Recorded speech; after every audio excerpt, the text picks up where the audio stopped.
Hello, everybody, and welcome to an early morning Sunday service with the Atheist Reformation. I am your host, Drew, and joining me again today is Harry. How you doing, Harry? I'm doing pretty good. All right, great. So today we're going over a couple of articles today, things that seem pretty relevant in today's world. The first of which is going to be from the BBC. I'm going to go ahead and cue that up now. And this is how a potential data leak shown from BBC reveals how China is potentially brainwashing its Uyghur prisoners in prison camps. Now, to kind of Uyghur, apologies. So to go over that in a bit more detail. So the leak was made by the International Consortium of Investigative Journalists, or the ICIJ, and they've been working with several media partners, not just the BBC, but also the Guardian UK. And the investigation looks like it has found new evidence right here, which undermines Beijing's claim that the detention camps, which have been built across Xinjiang in the past 3 years, are for voluntary re-education purposes to counter extremism. However, there's about 1 million people, mostly of the Muslim Uyghur community, that are thought to have been detained without trial. And so to me, this creates a bit of an issue, especially with this memo that came out. It's a 9-page memo that was found in 2017. And the ICIJ have labeled this memo or these leaked documents the China cables. So the memo includes orders to never allow escapes, increase discipline and punishment of behavioral violations, whatever those may be, promote repentance and confession, make remedial Mandarin studies the top priority, which I'm assuming those are language lessons? Yes, yeah. Okay. It's to try to increase cultural assimilation by not allowing the ethnic group to communicate in their native language, force them to speak in the assimilated Mandarin language. Okay. And also encourage students to truly transform. Now, see, to me, that's something that's language that you find in religious rhetoric more than anything else, I would say. And also ensure full video surveillance coverage of dormitories and classrooms free of blind spots. Now, I mean, free of blind spots and stuff like that in the dormitory areas and things like that, I can, to some short degree, ship, and only in the event of, is this for providing additional security and making sure these people are taken care of. Now, that's something that we would use in the United States. I mean, I used to be a correctional officer, and the idea was while we didn't have cameras in each individual cell, at least not the unit that I worked at, because number one, it's incredibly expensive, so it's not feasible. So you do have a couple of blind spots here and there, but they're few and far between. That's the design. It's the way the architecture is designed for those buildings to make it where it is hard to hide things. And then in the common areas where there's a lot of intermingling between residents, or in Texas we call them offenders, to minimize a security risk not only to the officers but also to the other offenders, and make sure that nobody gets hurt. So let me interject right there for a minute. Go for it. Not that observation and reducing blind spots is a human rights violation. It's that the need to reduce blind spots is it goes against the claim that these are voluntary camps. Right. No, that I totally get. Well, I'm not even going to say it goes against. It truly goes against that these things are voluntary. Now, the other listings, yes, the never allow escapes. Oh, hands down, that is a vile indictment of what the true intention of the camp seemed to be. Right.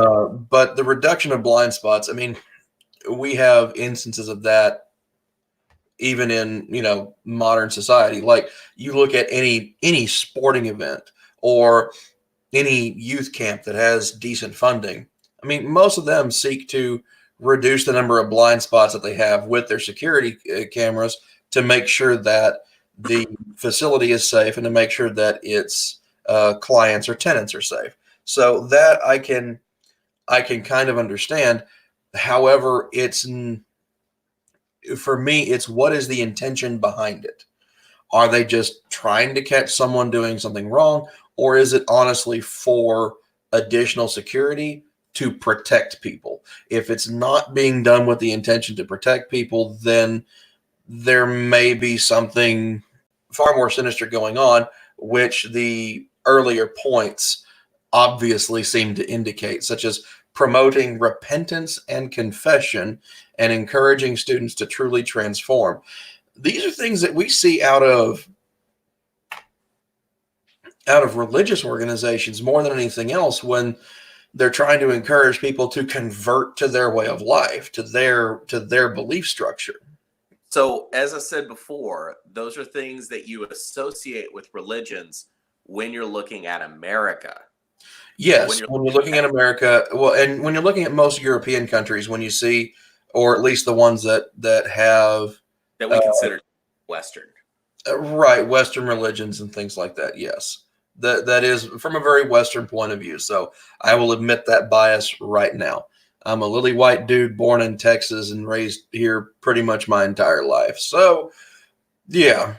When we look at other countries around the world and we look at some of the programs that they have set up and we look at what it is that they're expecting citizens to do, it gets pretty Orwellian pretty quickly. It sounds that way. I mean, the concern that something ripped from the pages of 1984. Yeah.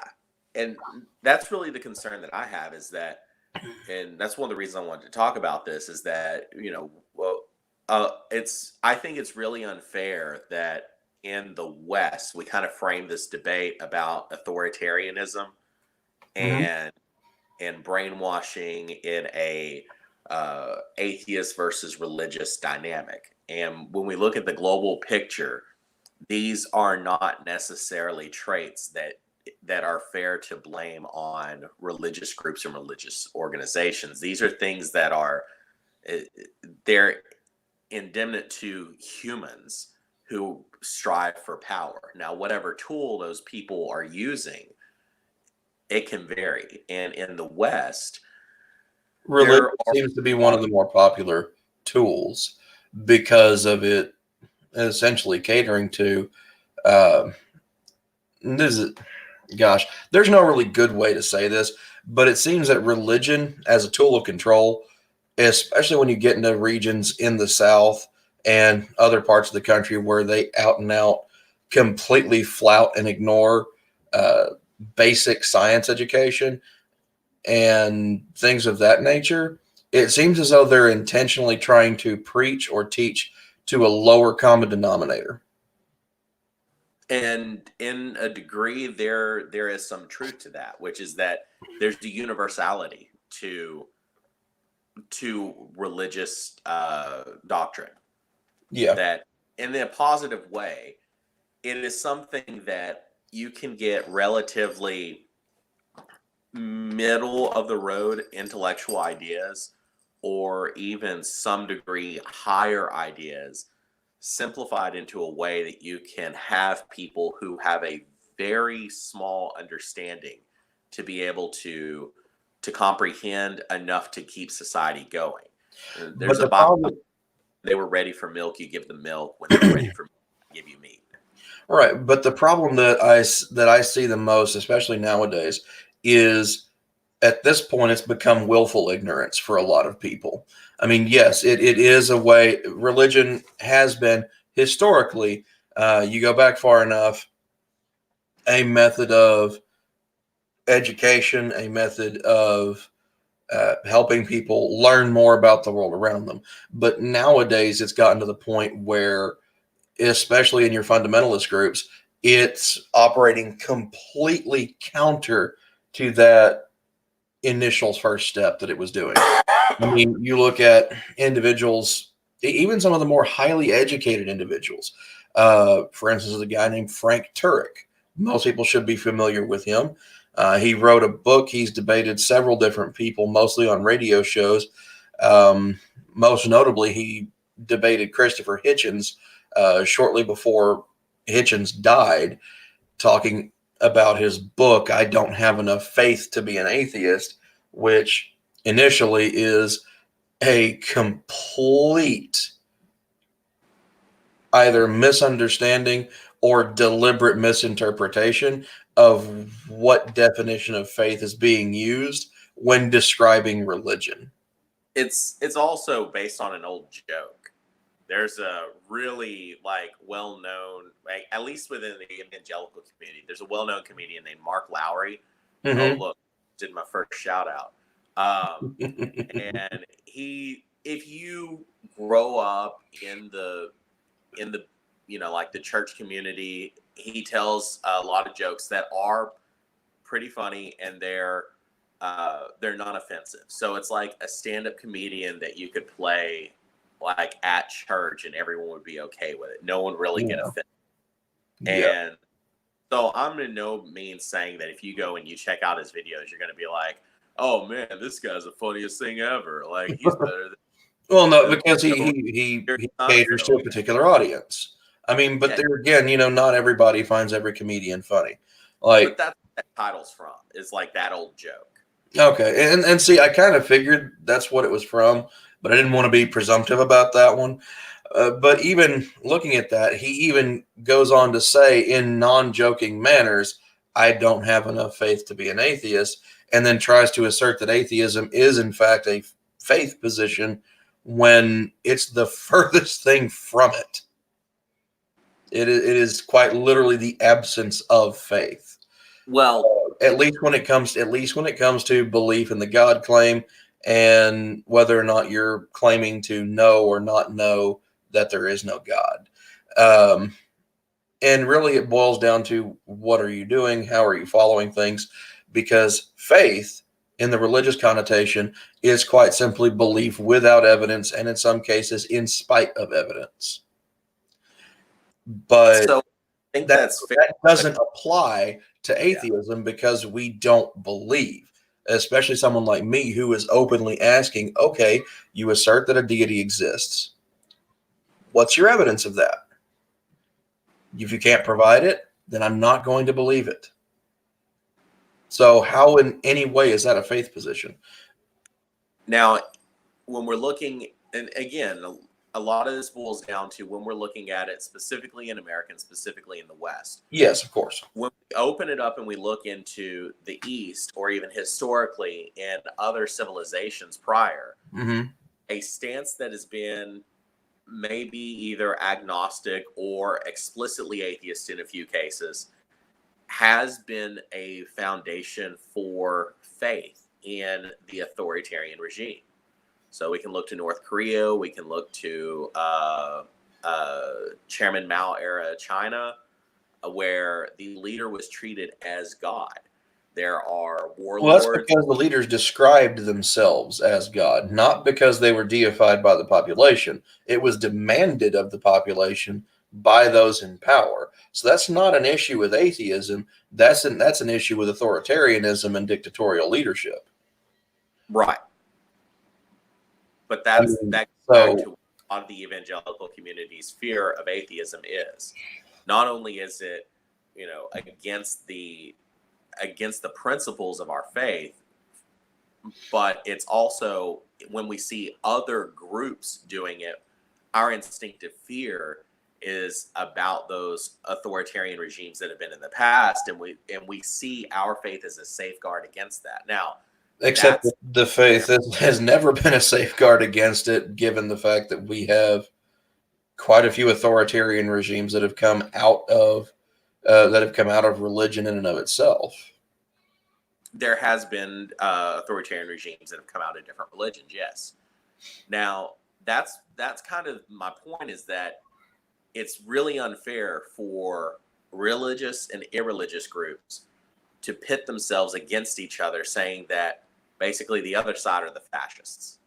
Oh yeah, no, absolutely. I'm right there with you on that one.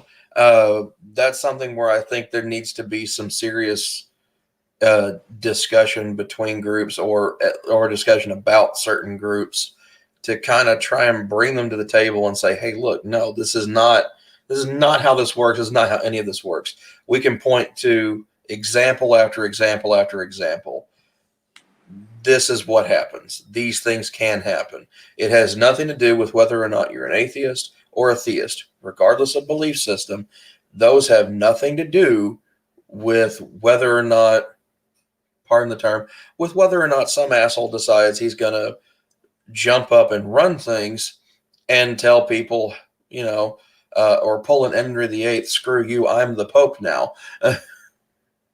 So I wanted to share this example to talk about kind of what's going on in China, and I'm glad that you allowed us to talk about it a little bit, because it's one glimpse into something that's going on in one part of the world where there's some pretty explicit discrimination going on against religious groups. Oh yeah, it's egregious. I mean, most people don't seem to understand that.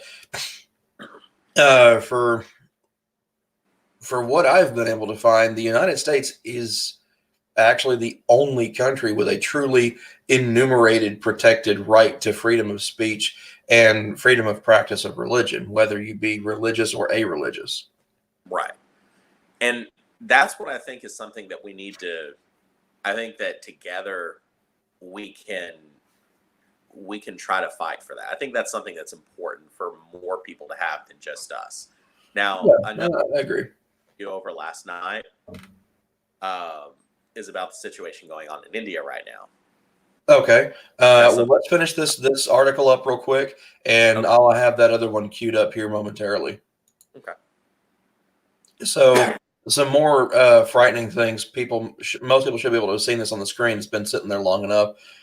Students should have a fixed bed position, queue position, classroom seat, fixed station during skills work, and is strictly forbidden for this to be changed. So this is the conversion of a person from being a person to just being a number, or as I like to refer to it as the Pink Floyd reference, just another brick in the wall.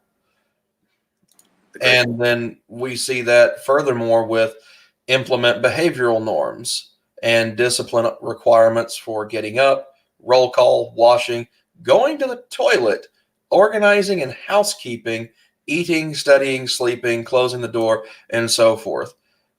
Now, some people may not have seen this movie. It's actually one of my favorite movies. It's a Christian Bale movie from the year 2000, I want to say, called Equilibrium. That one paragraph almost completely describes everything about the Librian society in that movie. With one major exception, which is that they were under the influence of a drug in the movie. Brain-controlling drugs.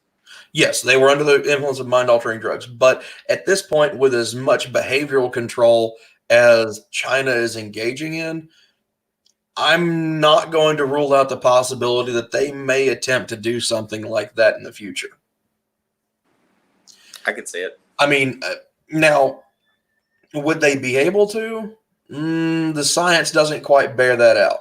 I mean, we look at modern behavior modification medicine today in the form of things like antidepressants, uppers, downers, all those kinds of things, mood balancers. Those are generally used in the treatment of a specific mental medical condition. But generally the side effects on someone who is, I'm not going to say of a healthy brain, what's the appropriate word? Neurotypical. We'll go with that.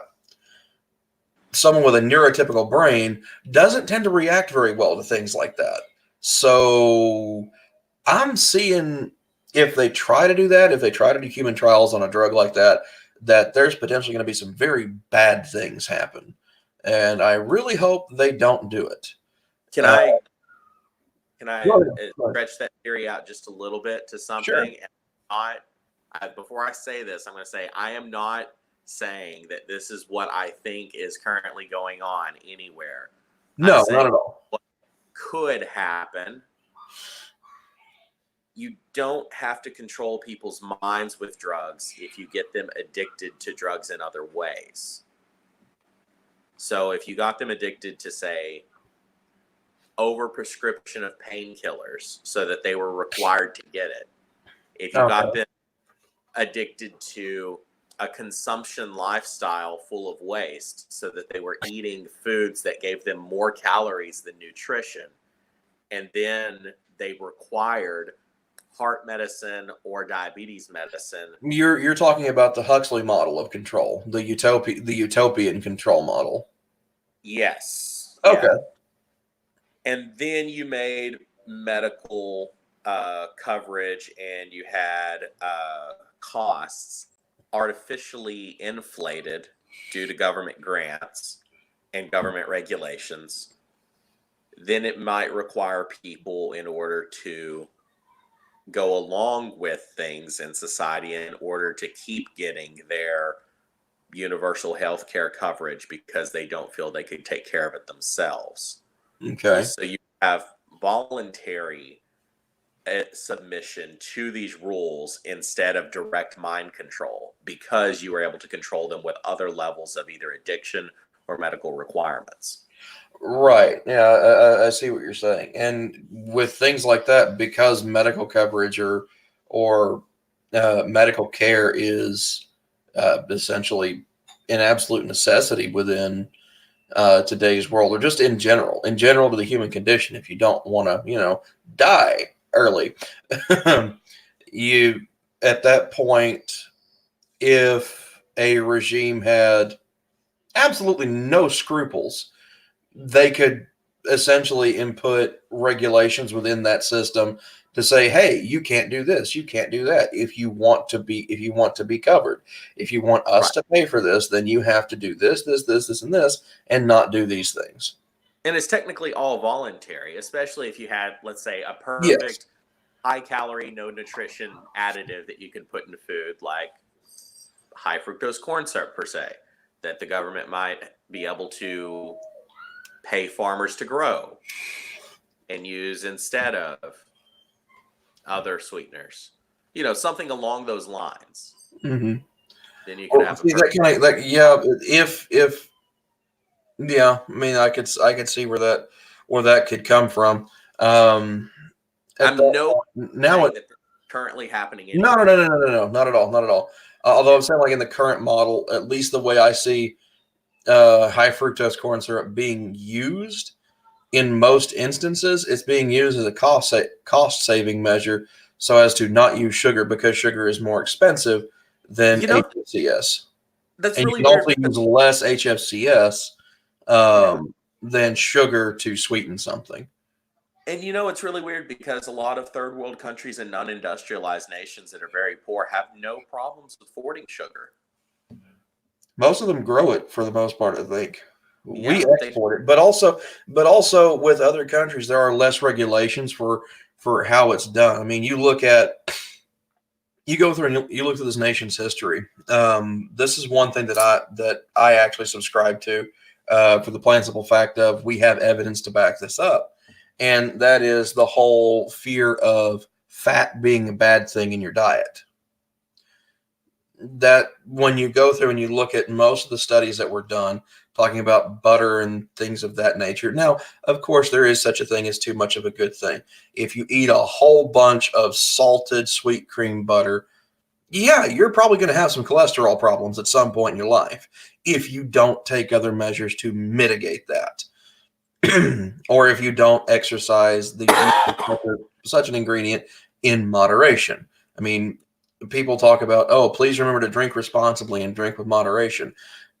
I'm sorry. This is going to sound crazy coming from a fat guy, but no. Anything you consume, anything that goes into your body, do with moderation, because too much of anything can probably kill you or cause some kind of really bad adverse side effect that thus reduces your health. So, all that being said, most of those things were traced back to the sugar industry. And now we have regulations on imports of sugar, so we don't do a whole lot of importation of sugar from other countries.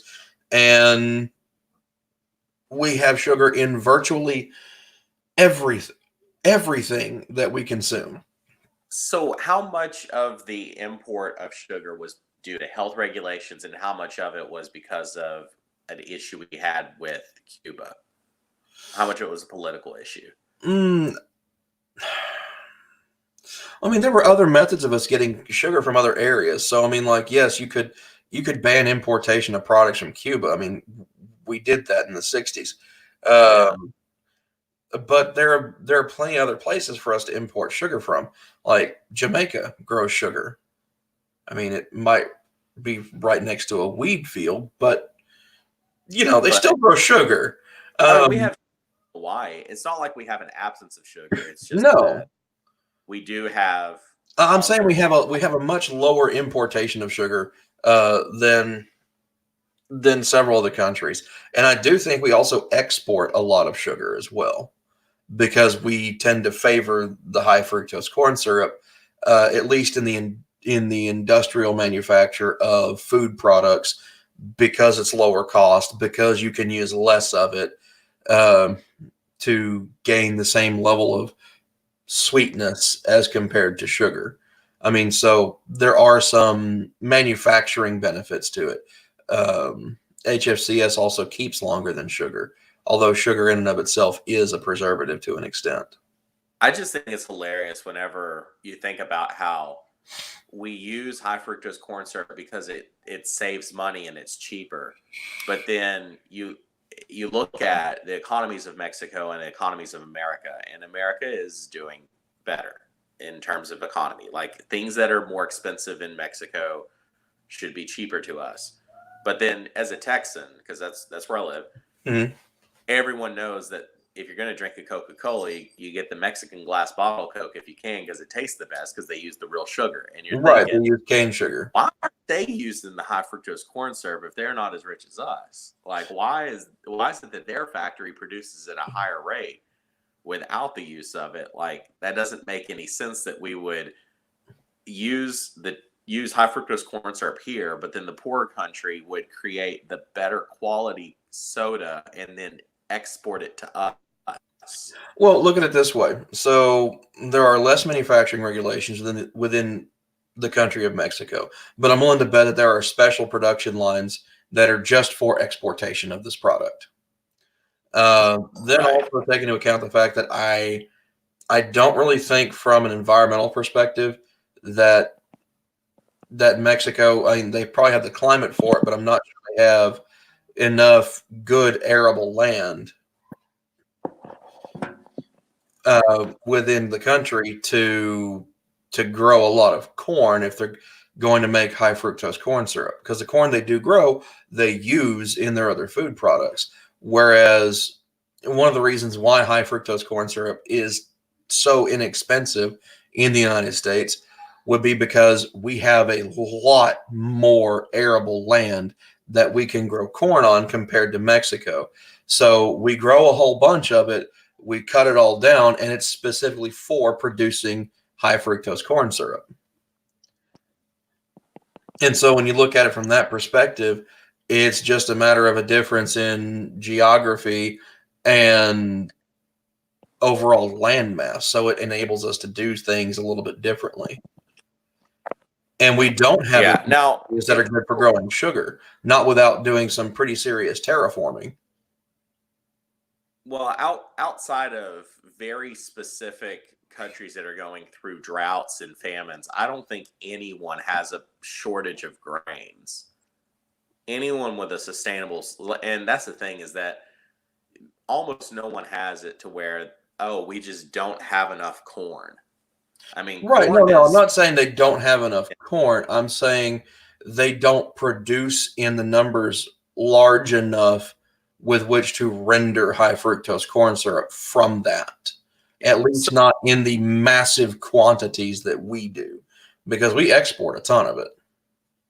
so I think yeah, and we've kind of gone quite a bit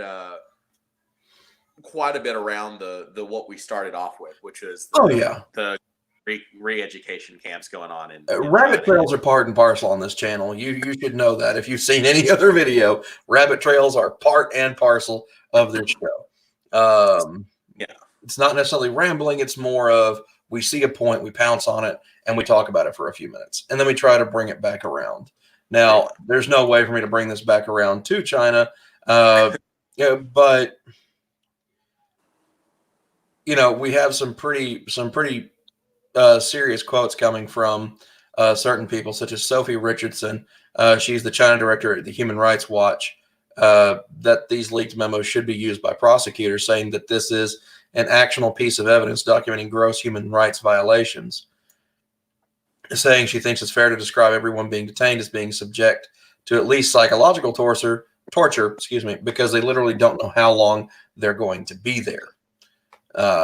Then Ben Emerson, who is a leading rights attorney and advisor to the World Uighur Congress, says the camps are trying to change people's identity, which, based on that information from that memo, granted, that's not all the information from it. We don't have the whole nine-page memo in front of us right now, although we could do a deep dive on that on a later show. Who knows? And it does look that way. In fact, I find myself somewhat agreeing. It's difficult to view this as anything other than a mass brainwashing scheme designed and directed at an entire ethnic community, and that it is a total transformation that is designed specifically to wipe the Muslim Uyghurs of Xinjiang as a separate cultural group off the face of the earth. And you can see kind of in this picture here that is a very large camp. I mean, that's about the size of a small military base in the U.S. It might be even bigger given the surroundings, because that's not a full picture of. True, that is not a full picture, so we'd have to look at it further later on. So I'm going to go ahead and cut this one out, and I'm going to familiar with Chinese geography, so it's kind of hard to put things in scale. It really is hard to put things in scale because, yes, don't have a full satellite view of it, which to kind of gauge the scale and then actually do a measurement of some kind. So now going to go ahead and get us queued up on, let's see. Like doing that, do you openly embrace being a Sith, or? No, I got this one because if I remember right, it says, "Hello, dark side, my old friend." This was kind of supposed to be some kind of artwork that David Draymond, the lead singer of Disturbed, drew at one point. And so it's got the Disturbed symbol in the back, and it just so happens that their mascot simply named the guy with a double-bladed Sith lightsaber. So it was really cool. It was a special edition release, so I got the t-shirt. Although I do kind of agree with the more gray Jedi, the balanced path, so to speak, because when you look at Sith versus Jedi, as far as that goes, yeah, they're two extremes. They're mutually exclusive to each other. They're going, I mean, for lack of a better term, especially in a fictional universe, it's like matter versus antimatter. The second they meet, they're going to annihilate. And it's going to do a lot of damage to everything around it. But when you look at the Great Jedi Path, it acknowledges that these extremes do exist, and that to maintain being healthy and happy, you have to balance these two. It's almost like Jedi and Sith are your yin and yang, but then you have the gray Jedi, which more embodies this, the Native American principle of the two wolves. You feed them both in balance to maintain control of yourself. So anyway, let's look at this new citizenship bill. That's apparently a protest has caused the Indian military to be deployed and the internet shut down. And this was updated actually just, let's see, it's December 15th, so just 3 days ago. Not even 3 days ago at this point. And there's new articles since this. There's been more developments, but this is the article that I could find that spoke specifically about The bill itself. legal side of what's going on, and it kind of gave it gave the information in a way that's easy for us to understand. They didn't use a whole lot of overly emotional language. Okay, well, that's good. So, looking at this, they're saying that troops have been deployed to India's ethnically diverse and northeastern states of Assam and Tripura amid violent protests against the passing of a controversial and far-reaching law that offers a path to Indian citizenship for non-Muslim minorities from 3 major neighboring countries. So let me go ahead and stop right there to explain that, because that, even then, CNN's not really giving an accurate picture. Okay. When we're talking about northeastern India, okay, and everything's reversed, so I think I'm pointing to the west when I do that. But anyway, when we talk about northeastern India, we're talking about an area where geographically it's almost as separate from the main body of India as Alaska is from the United States. Like, it's part of it, but there are other countries that create this little tiny bridge of connectivity with the main country. So most of the people there, or not, I wouldn't say most of them, but there are a lot higher percentage of people there that are migrants from surrounding areas or that are completely undocumented. And when we say undocumented people living there, we don't always mean people who immigrated illegally from another country and did not go through the documentation. Mm-hmm. Because you got to realize that in India, an actual registry of citizenship is a relatively new idea. It's not like in America where we've had it for decades. Right. It's a pretty new concept, and it also wasn't done 100% accurately. So it's fair to say you could have millions of people living in that area that no one really knows how long their families have been there, or how long they've been there. They're undocumented, Mm-hmm. and They could have been living really there for don't. generations at this point. Yeah, For like hundreds either of years, for hundreds of years, even with the whole way that India has implemented this. Now, I've pulled up this map here to kind of help us take a look at this and to show that what Harry's saying is quite correct, actually. So here is the northeastern area of the Indian Peninsula. This is all part of India. Most people tend to only think about the big section down here and what goes up into the Himalayas. But this right here illustrates just how separate it is, because you have this one tiny little area that they travel through to get there. Otherwise, you're going into other countries such as Bhutan or Bangladesh.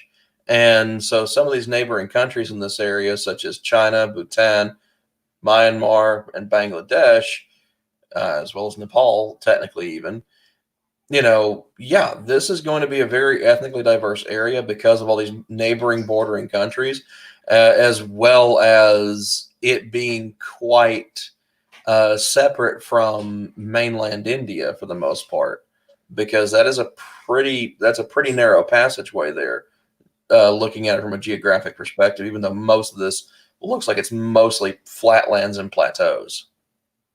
Where would you say is mostly flatlands and plateaus? Well, it indicates, as far as the altitude scale, that most of this is between 0 and 150 feet above sea level. You're talking about in the Assam area over there in the Far East? Right, where I've got the mouse moving around near that's jungles.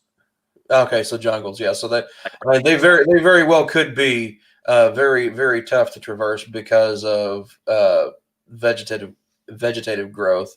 And then you have the border with Bangladesh around here, which I think that a good portion of right here is jungle. I think Bangladesh and Thailand and Cambodia, Vietnam, those kinds of environments is what you're thinking of, or is what would be there mostly. Yeah. Now, another area, while you have this pulled up right now, just because it relates to the greater issue that we'll be discussing, is if you look at the very northern tip of India, you see kind of like this purplish area at the top. Okay. Yeah, you're talking about up here. Yeah. In the Karakoram. Yeah, that's an area called Kashmir. Mm-hmm. And one of the things that's important to realize is that that's still being contested right now. Like that's kind of a Right. gray That's contested land between India and Pakistan. Yes. Like they have military lines drawn where soldiers are like, this is a contested area. Yeah, kind of like when back in the early 50s, or well, late 50s, when we established the DMZ in in the Korean Peninsula, delineating between North and South Korea. Yeah, You not have quite, that. but pretty much. That's the similar idea. That's a Yeah. good analogy. Now, and this is the thing, is that to a degree, the Kashmiris want to govern themselves, but then also you got to look at, I mean, it's going back at 60 or 70 years. You got to look at the formation of Pakistan, how they kind of wanted an individual state, and now the Kashmiris want to kind of self-govern. They want a degree of sovereignty, and then there's this other area over here that's being in debate and contested. So there's a lot of these other questions that you got to look at a historical way to see what's going on, and what kind of questions India needs to basically ask of itself.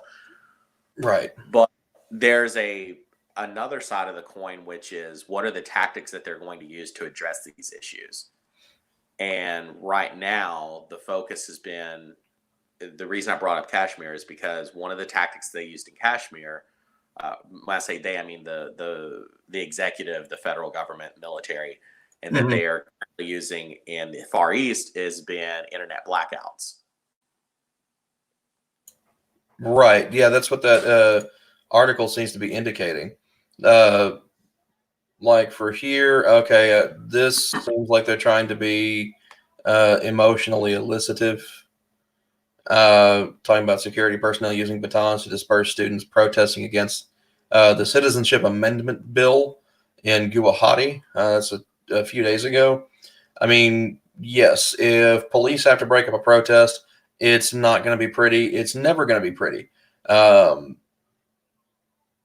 Are people going to get injured and hurt? Yeah, especially if you resist. Now, under what pretense did they initiate the shutdown of the protest, or did they just come out batons at the ready to smack some people around? That's where you seem to have to draw the line between applicable legitimate enforcement of the law and police brutality. What I've been able to gather is that there's two different kinds of protests. There's your more radical protests that are resulting in violence and destruction of property and vandalism, and then you have your more student-led protests. Your student-led protests are typically peaceful, and that's where those protests are trying to be able to get more attention, and they're not able to if there's an internet blackout. Right. But one of the cases I had heard of was a student-led protest where military came out knowing that there was not any way to share any of the video or anything like that, threw a stun grenade, and as soon as it flashed, jumped out and opened fire and killed 2 people. Wow. If you can find a source for that, I would love to for us to bring that up at some point. But found the quote from the article where someone was describing their firsthand account. Okay. But due to the internet blackout, you're not going to find a whole lot of extra information. True. So looking at some of these things, now you're going to see a lot of stuff talking about being anti-Modi.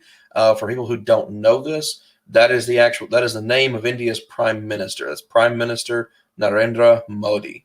So if you see me saying anything about someone is anti-Modi, that's what I'm talking about there.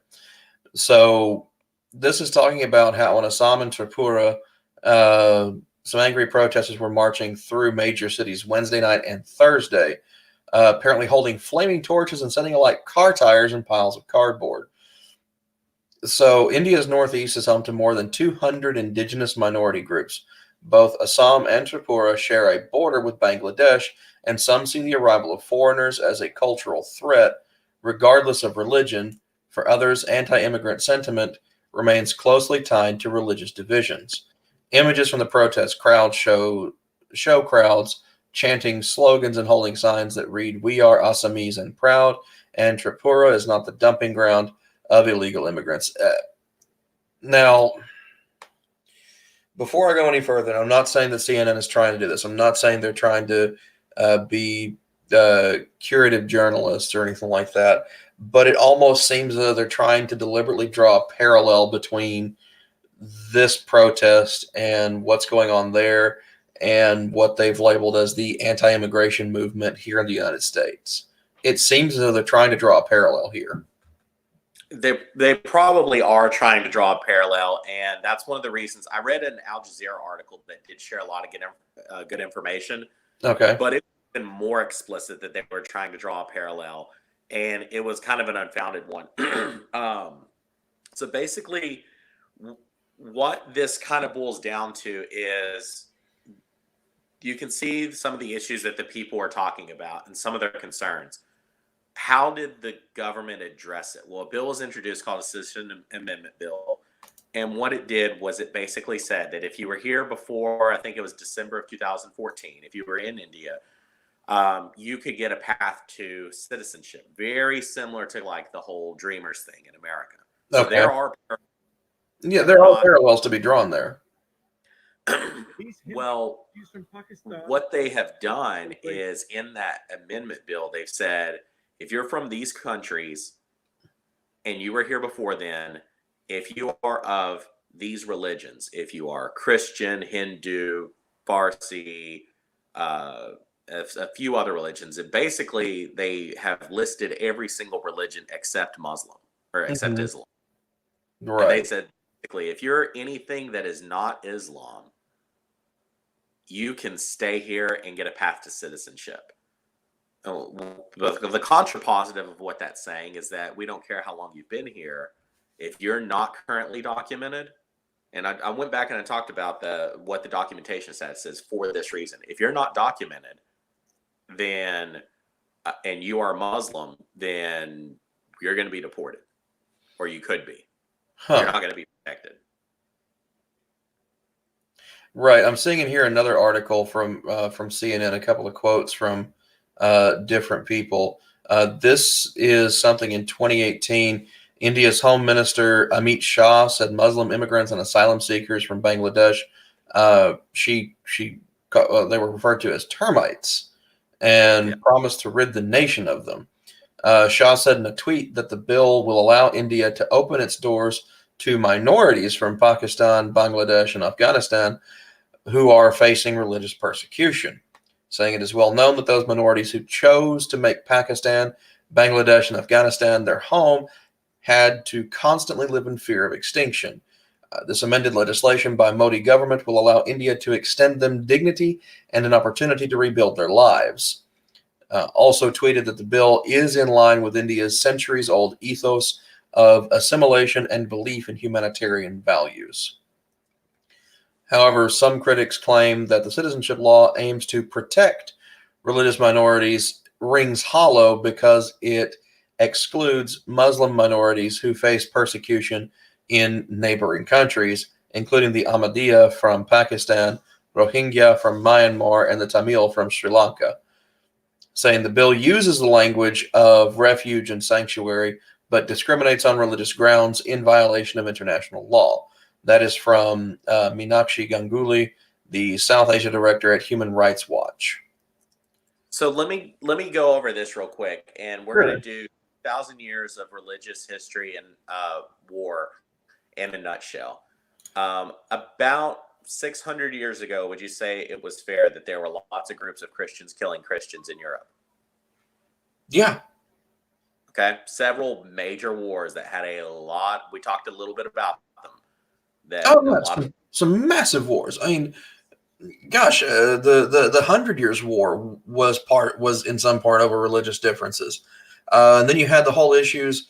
I don't know exactly how much fighting or killing was done because of this, but you had the issues of the disagreement between Western and Eastern Catholicism within Europe until you had the papacy in Rome, and then you had the popes at Avignon. And Then the Islam Holy Roman Empire, the Calvinist stuff, like tons and tons of stuff. Yes. Yeah. And Islam's about 600 years younger of a religion than Christianity, right? Roughly 400, 500, 600 years, somewhere in there. Maybe. I mean, because it's kind of a very blurred line as to where we break off from just mainstream Judaism into what we recognize as Christianity within that whole religious historical aspect.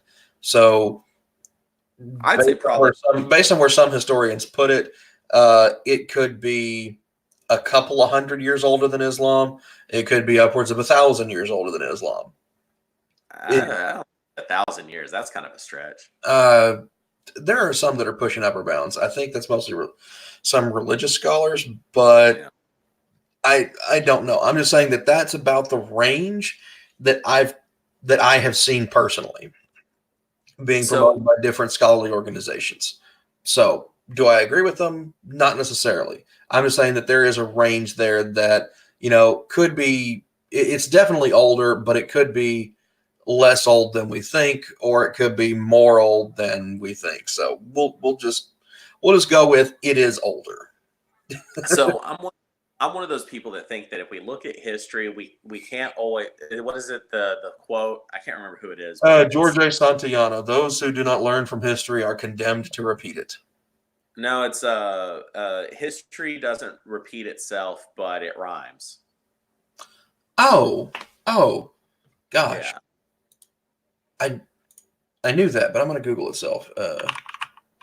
And so when we're looking at it, I'm of the opinion that there's a lot of things that are going on in Mark Twain.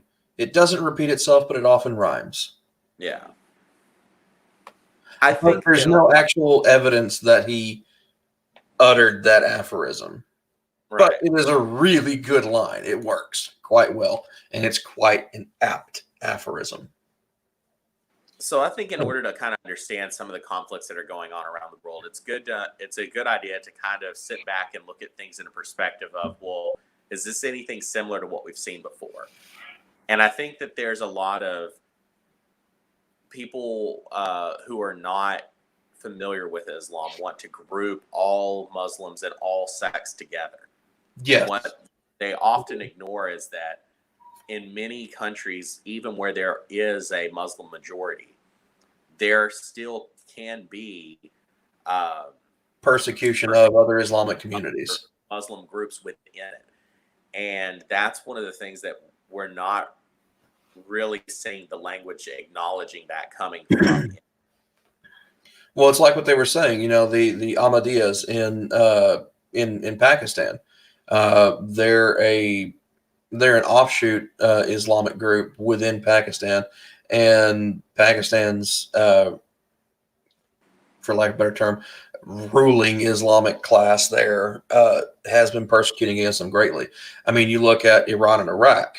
They used to fight and pit things against each other constantly because it was Sunni and Shia Islam. So, yeah, no, I guess most people don't seem to realize that Islam is almost as diverse in the different sects and belief councils and things like that as there are in Christian theology. I mean, when you look at it, there's the supposition that there's about 30,000 or so different versions of Christianity in the West. Are there really that many? I don't know. It would depend on to what level of nitpicky are you going to be. Are they disagreeing on some distinct fundamental grounds, or are they disagreeing on the grounds of they don't like how many times the word begat appears in the book of Genesis? I mean, too many. Well, then, that's the new the hairy fundamentalist group, Hairy Fundy Baptist. There we go. We literally take that page out and just draw a family tree. I mean, it's kind of pointless anyway. I mean, it came from a It's complete misunderstanding. Yeah, it'd be a straight line down a page for the most part, unfortunately. But yeah, you look at you look at that particular area. You know, that's where the whole 6,000-year-old Earth thing came from. Yeah, Was James Usher like counted all of that up, and then based on that, somehow, if I remember correct, I can't remember the date he gave, but it was like it was that the Earth was created 6,000 years ago at approximately 9 a.m. on a Tuesday. Oh yeah, he was real specific. He was real proud about that one. But his whole point just to prove that he should not have to come to work on Mondays because that would have been the Sabbath. Maybe I don't know, but that was in the 1600s, maybe even earlier. Because that really sounds like something that would happen. It'd be like somebody. I mean, I could see that happening today. Someone doing this, like, nope, Monday's the Sabbath. I'm sorry, I can't come to work that day. I could see someone trying to argue for that. In all honesty, that's Shakespeare era, isn't it? I could see that happening then. Yeah, I suppose so. But no, you look at it, it's completely bonkers because, you know, some of these people are like 900 to 1,000 years old and this, that, and the other. What most people don't realize is that when you look at those early texts and you try to make that deliberate conversion and you look at how it's described that other kings ruled like for 26,000 years in some cases, they didn't have a zero at this point in time. Like the way the whole Babylonian numerical system worked, it was base 60. And so we had a concept of, you know, ones, tens, and hundreds and things like that, but we didn't have any kind of placeholder for no value. So we didn't have 600. It was, you know, it ultimately came down to like 666 was one of the largest numbers that could be attained at that point, just because of the base 60 numeric system. And I find that kind of interesting, in all honesty. But that all kind of goes back to what we talked about before when we were talking about the different length of the cubits and the number of feet above the highest mountain that the water was, or how many Israelites left, or how many Hebrews left Egypt. Like all of those right, numbers. but the cubit we have enough historical reference for that has survived, that we're able to get an accurate conversion, which is, you know, where we're able to convert, you know, 15 cubits as approximately 40 feet. So it seems to be about a 3.5 foot exchange, almost, or 3.25 foot exchange. Well, what if it was like 1.5 cubits instead of 15 cubits? But even so, you're trying to get over the tallest mountain. You're still contending with 12,000 feet of water. Like it was, or in the interest of Everest, 30,000 feet of water. So yeah, okay, fine. It's only 6 feet above the top of Everest, or 6 feet above that hill over there. What? It's 6 feet above that hill over there. Like all these animals. But it says above the tallest mountain. You know, I mean, could there have been a regional flood that got blown out of proportion because, you know, Uncle Noah was a drunk or whatever his name may actually have been, and it got turned into that? Yeah, I could totally see that happen. And you know what? There's going to be some theist that completely disagrees, that says, you know, it's very rude, that's very offensive, and things like that. And to which my only reply could be, it's still more plausible than thinking the entire planet was covered in water. I mean, you know. So all the different reasons for the different sects and different organizations and ideologies, and basically what we're getting down to is that Islam has just as many divergences within it, and Yes, very much so. unfortunately, in the media, what the media would have you believe, for the most part, is that there's just Sunni and Shia. That's the only thing they'll talk about. Now, if you know They're the two largest groups. Well, I mean, like when you look at the media, when we talk about Christians and stuff like that, for the most part, until you get into local news more than anything else, I mean, in the United States, they pretty much only talk about evangelical as a whole, even though there's hundreds of groups within that evangelical category, and Catholic. Yeah. I mean, so it comes from both sides on that issue. And I think a lot of that has to do with not just a lack of understanding, but also media nowadays, especially news media, has been designed part and parcel to be an entertainment venue, not a conveyance of pertinent information venue, unfortunately. That's why they refer to it as the media circus. And that's why they refer to it as the media circus nowadays. So, I mean, when you look at it from this perspective, if you're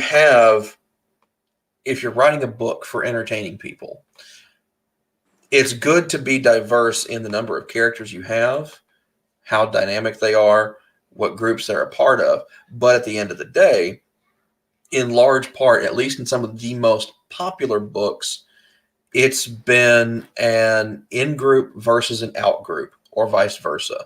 A single in-group and a single out-group. You may encounter one or two subsets within that, but that's very rare. I think Game of Thrones is an obvious exception to this because you have different houses from all over the place that are warring with each other. But when you look at Star Wars, it's the Jedi versus the Sith, the Republic versus the Empire, the Rebels versus the Empire, the Republic versus the Separatists, and things like that. It's always this dichotomous combat thing going on. Yeah, and that tells a really good story. And so I honestly think that in some ways that may be why you only really hear about two particular groups 9 times out of 10. Go ahead. Oh, it's simple.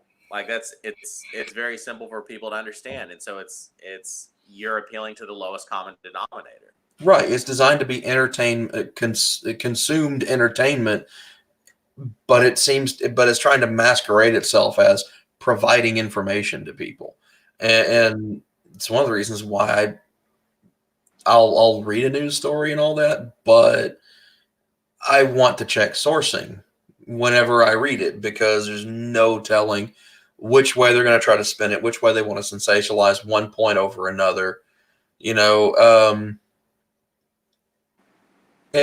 things like that. But, that's just me.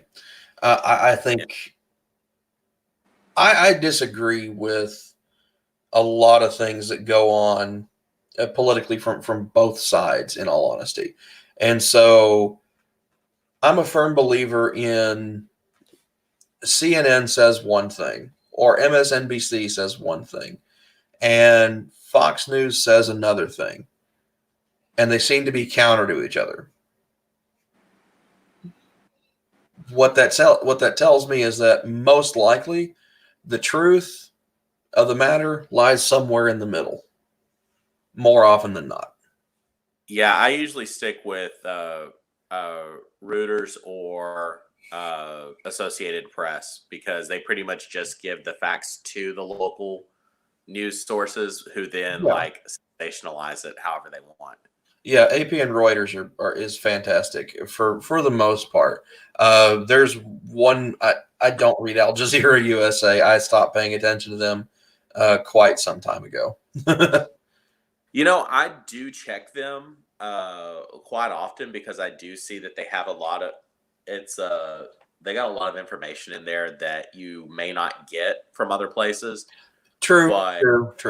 Generally, if I do want more information on something, at some point I do run into an Al Jazeera article. Now, as an example to kind of prove what you're saying, the reason I didn't send the Al Jazeera article for this, I made sure to read it so I could see what was going on. But Right. They said this is all, the Citizen Amendment bill, which I described earlier, basically singles out Muslims as not being able to get the citizenship status. Right. And it said this is similar to Donald Trump's Muslim ban.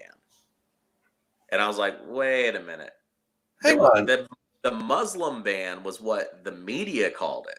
Right. It was a moratorium. It was a temporary moratorium from certain countries based on volatility.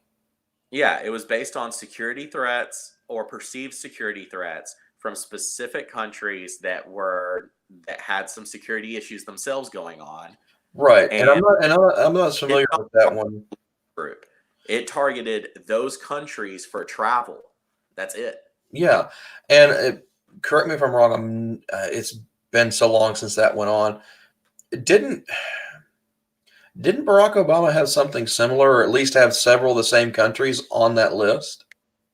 Yeah, he had several of the same countries on the list on something, but when it was expanded, the thing that some people noticed was that it was predominantly Muslim countries that were being listed. It was like every Muslim majority country except for basically, I think, Morocco or something like that. It was something that it was just basically almost all of them. I thought Indonesia wasn't on that list. Yeah, it might have been like that. Maybe I know Morocco wasn't, but I want to say Indonesia also was not on that list. And Indonesia, that region right there, has a massive Islamic population.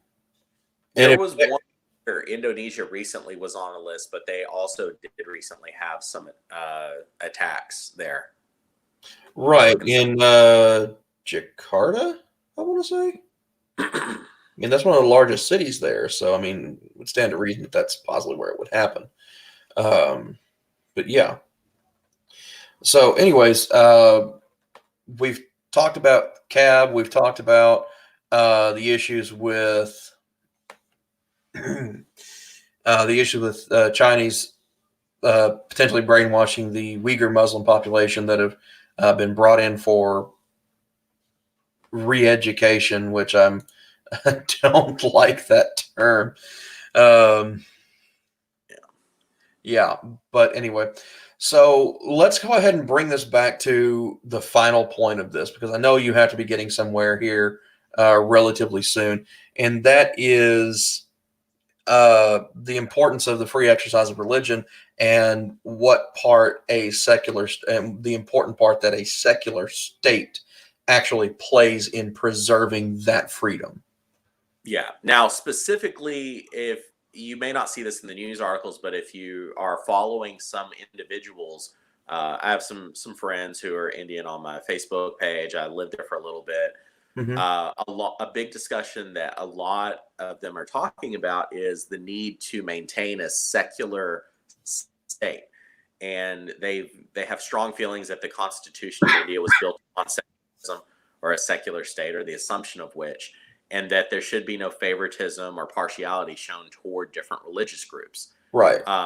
And when you start singling out certain groups, or in China's case, when you start trying to convert people away from certain things, are you preserving a secular state, or in China's case, is it almost like a non-theistic religion in some ways that they're trying to preserve? Now in America, I think, if you look at the Constitution I brought up last time, it has some language in it that assumes at least some kind of deity. It's more Enlightenment era deistic language. It's not Christian language. Right. But the effect of it is that the amendments and the writing is to protect a free thought, free exercise paradigm that would promote protections regardless of your background. So Precisely. You could see it as secular protection. Right. Yeah. I mean, it's part of Lockean philosophy. It's part of the philosophy of the United States. Yes, and you're free to be whatever religion you want to be, just as long as you are willing to abide by the laws set forth within the United States. Yeah. So I think that that's one of the things that a lot of people may be overlooking is that I'm some people I know personally, I've been kind of surprised at the language that they've been using in either of these situations. Other people, I kind of understand where they're coming from because they're almost kind of like, why can't we get closer to where America's understanding of these kinds of things are? But I also don't want to force like, oh, American exceptionalism. We need to make them think like us. Right. And, yes, the whole American exceptionalism thing. It's like, do I think that the United States is exceptional? Yes, in some areas. There are also other areas that we are expressly lacking in. I mean, for instance, this country, I mean, you're looking at proof of it at me. We're one of the fattest countries in the world. In fact, I think we're the fattest country in the world when it comes to rates of not just adult obesity, but also childhood obesity, which is a very bad thing. And we need to look at how nutrition is communicated and try to do better in that regard. Do I think we need state regulations governing what we eat, how we eat, and when we eat? No. I am very much not in favor of that.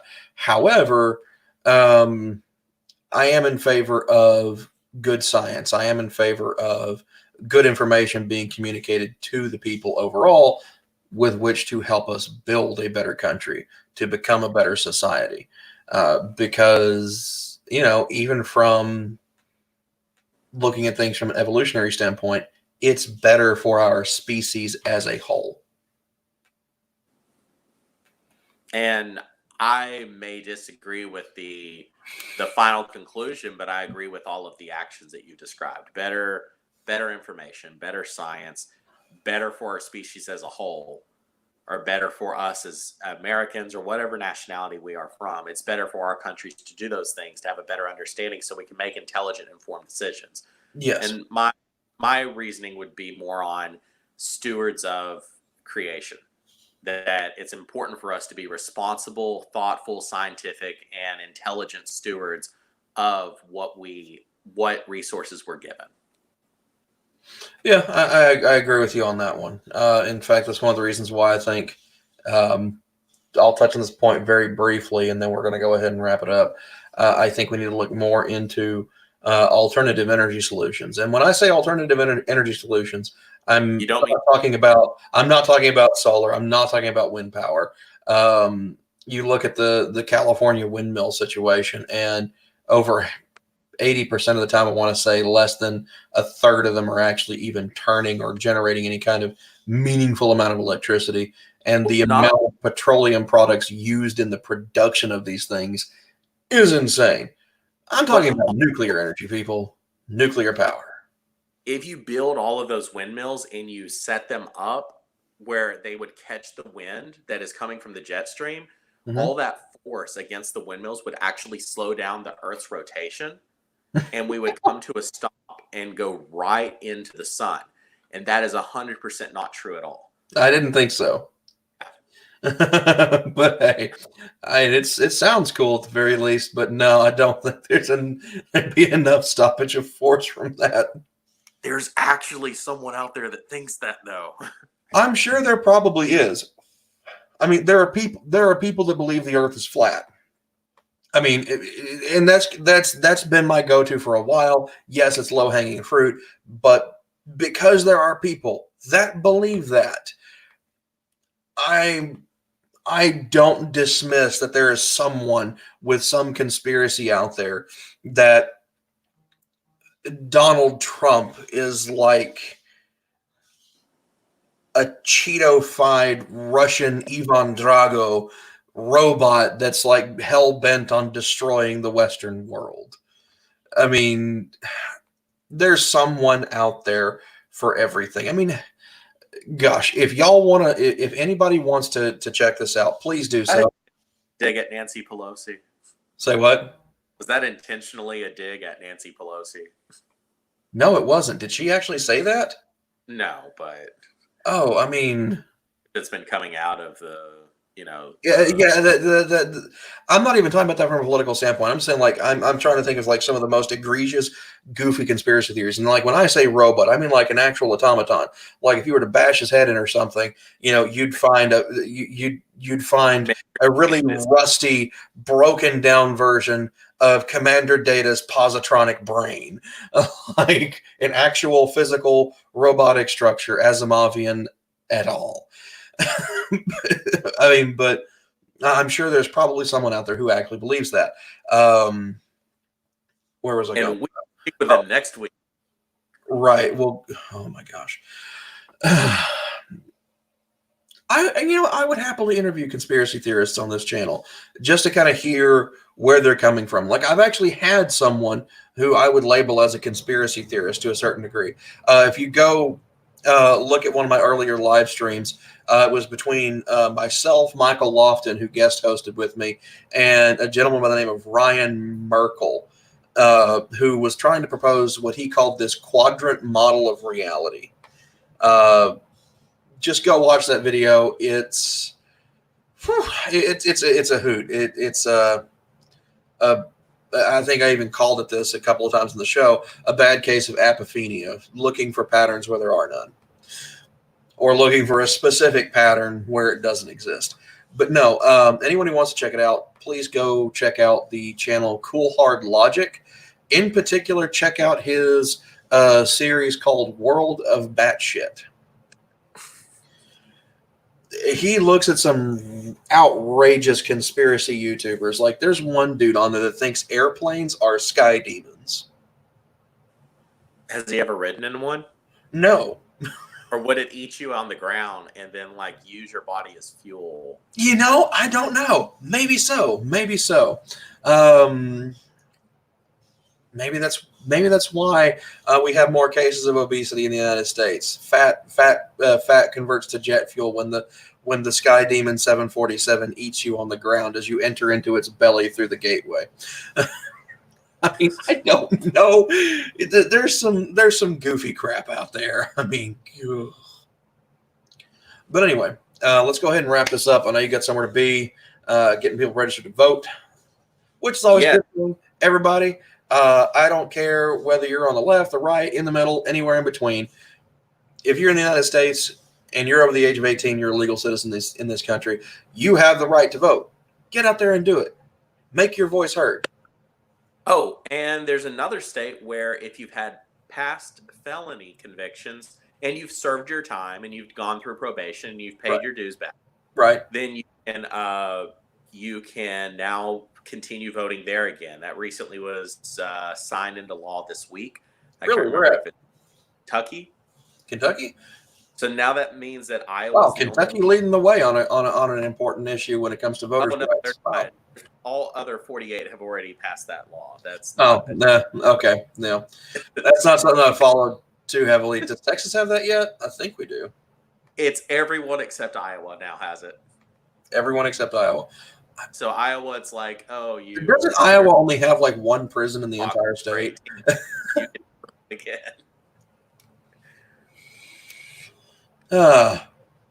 Well, anyway, if anyone wants to check out Harry's channel, you can just look up Harry Taylor on YouTube. Right now, there's only one video. I think it was see it or stream it for a particular movie. I can't remember what the movie title was. I have to look it back up. Actually, a Chinese film. It was The Wandering Earth. The Wandering Earth. Yes. Also, apparently based on his comment on the last video that he was in with me on last week, he also has an Instagram called H. Taylor Graham, probably mostly food pictures, and he also does reviews of some things on there. So go out there and check him out. And Harry, I guess we'll see you next week. Hopefully. If y'all have any topics y'all want us to talk about, or if you have any questions for me, or hate, if you want to send me hate for any particular reason, feel free to do that. I actually eat it. It's part of my fuel source. Really? Yes. I love the hate that you send. So, any comments, questions, suggestions, put them in the comment section down below, and have fun. We'll see you next time. Thanks for watching the Atheist Reformation. Good night.